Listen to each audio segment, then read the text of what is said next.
കള്ളു കുടിച്ചാലും വ്യഭിചരിച്ചാലും പലിശ തിന്നാലും വഞ്ചിച്ചാലും എന്തു പാപം ചെയ്താലും നമ്മുടെ റബ്ബ് പുറത്തു തരും. അല്ലാഹു ഗഫൂറ, അല്ലാഹു റഹീമ.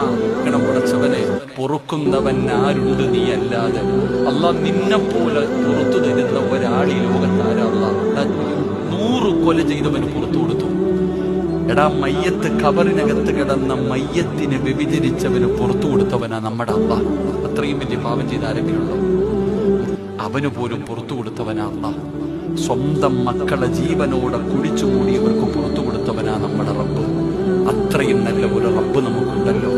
ആ റബ്ബിനോട് പറ, പൊറുക്കന്റെ പാപം സയ്യിദി വെറുക്കാതെ. പൊറുക്കുന്നവൻ ആരുണ്ട് നീ അല്ലാതെ?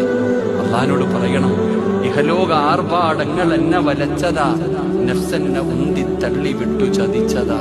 അല്ലാഹുവേ, ഈ ദുനിയാവ് കണ്ടപ്പോ വീണുപോയി റബ്ബേ. എന്റെ നഫ്സ് പറഞ്ഞിട്ട് ചെയ്തു പോയതാ അല്ലാഹ്. അല്ലാഹുവേ, അല്ലാതെ ധിക്കരിച്ചല്ല റബ്ബേ നിന്നെ. അല്ലാ, നീ കണ്ടാൽ ഒരു ചുക്കും എനിക്കില്ല എന്ന് പറഞ്ഞിട്ട് ചെയ്തതല്ല അല്ലാഹ്, പറ്റിപ്പോയി റബ്ബേ.